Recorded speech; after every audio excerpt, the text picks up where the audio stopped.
Hello, this is Jenny from Designs with Paper. Thank you so much for stopping by my channel. I have a card video for you today, and in my video, I will be using one stamp from a set to create a background or pattern paper.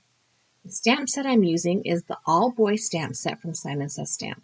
This is an older set. It is one of my faves for making teenage birthday cards. I have 3 pieces of cardstock here, 2 that are blue and 1 that are white.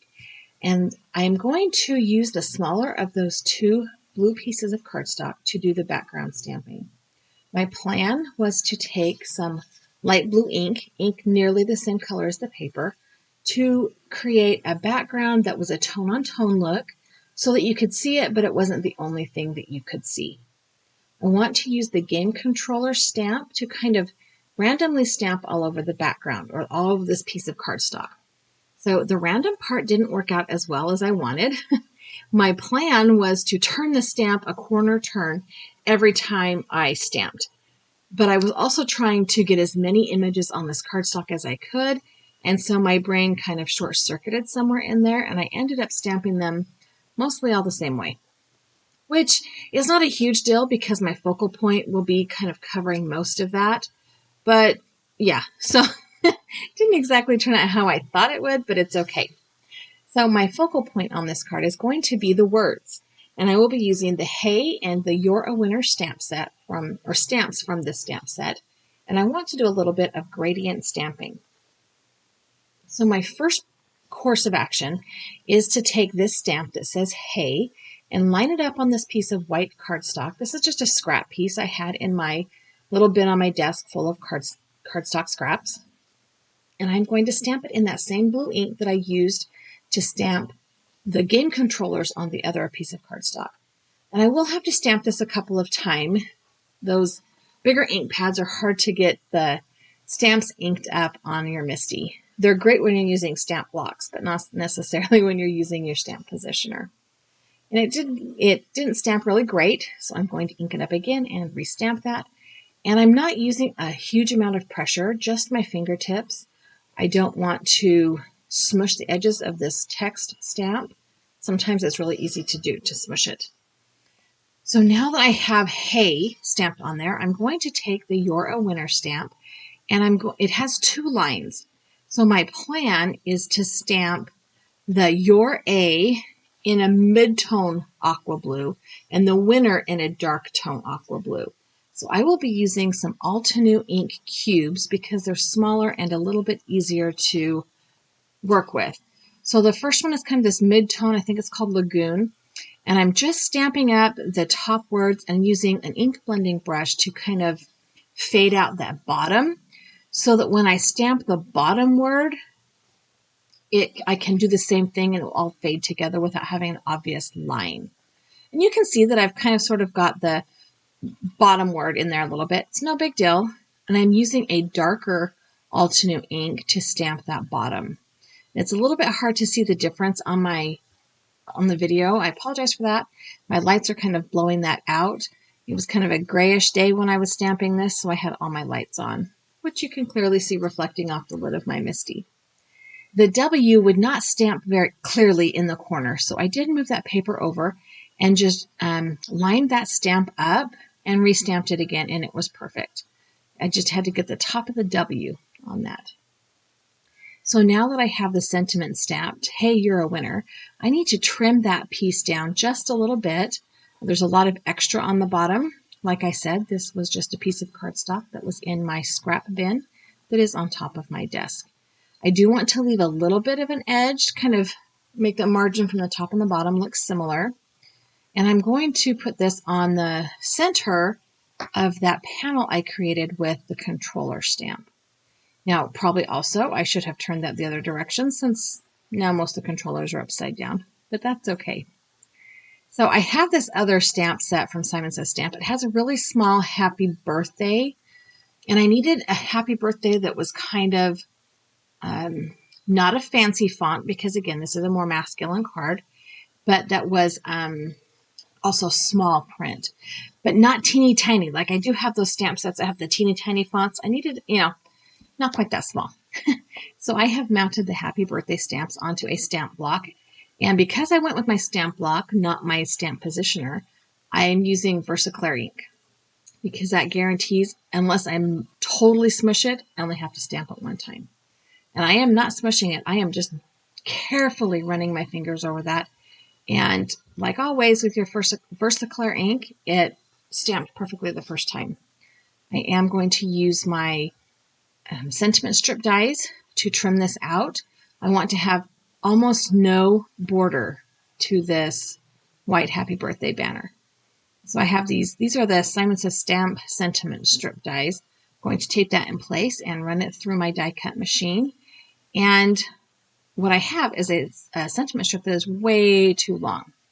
So I could take a pair of scissors and trim that down, or I can reposition it in my sentiment strip and just send it through my die cut machine again.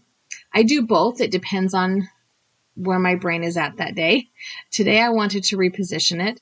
This was a thicker cardstock, so it did kind of leave a little bit of a embossed edge around it. So I felt like it kind of needed to use the sentiment strip die to finish off that other end.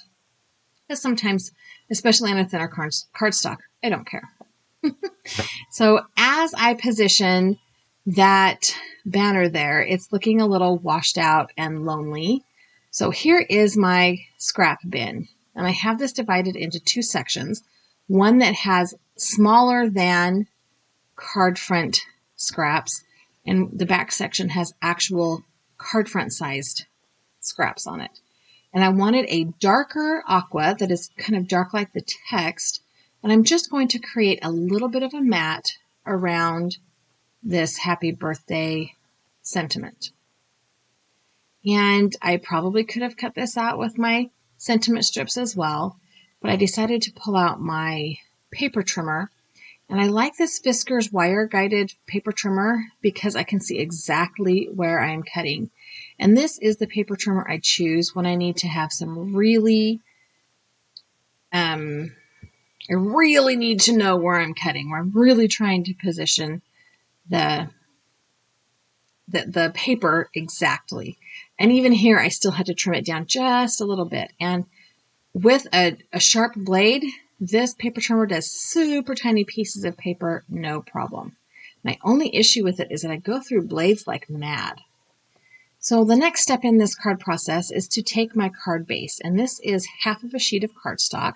So it is 4 1/4 inches wide by 11 inches long, and I have scored it in the middle at 5 1/2 inches. And I will fold on that score line. It will become a top folding portrait style card. And then I can start adhering my papers. Now, this paper I stamped on was also 4 1/4 by 5 1/2 inches, and I wanted to take that down just a little bit. So I have pulled out my waffle flower A2 layer dies. And I can just trim it down math, but I didn't know, using math, minimizing it, but I didn't know exactly how far down I wanted to trim it. And I like that with this die set, I can just pull out the dies and look at it and decide where I'm going to trim it at. And that gives me, the dimension that I need without having to do the math and just going, hacking at it with my paper trimmer. So I'm going to use my ATG gun here, my double-sided adhesive, to adhere that controller printed paper, pattern paper, there we go, stamped cardstock to the front of my card base. And I am using my grid lines on my work surface to line my card base up so that I can make sure that that layer is also straight.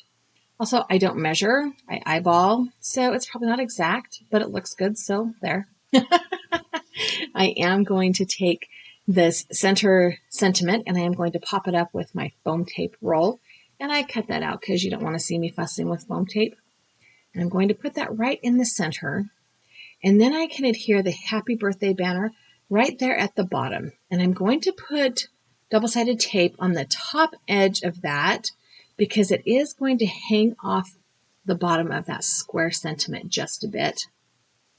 And then I can pull out a little skinny strip of foam tape to go underneath the bottom. And these are from Tailored Expressions, I think. I have both Tailored Expressions and Doris branded skinny foam strips. And I'm just going to take the adhesive off both sides and try and shove it up in there, but then it popped off, so I figured, okay, whatever. I hadn't pushed it down all the way yet because I knew I might have to remove it to put that foam tape on, but I was trying to just wedge that little piece of foam tape right up in there. I will use my reverse clamp tweezers to put that on there so that my fingers are out of the way.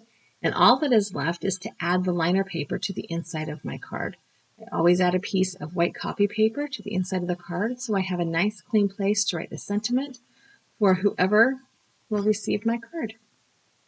I hope you enjoyed watching me stumble through this card just a little bit.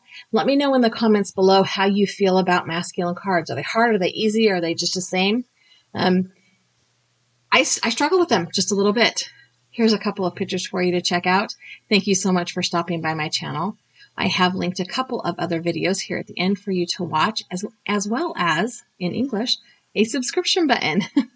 If you have not done so already, I would love it if you would subscribe to my channel. And if you know somebody who would appreciate what I do, share my channel with them. Thank you so much for stopping by. I hope you have a really, really fabulous day.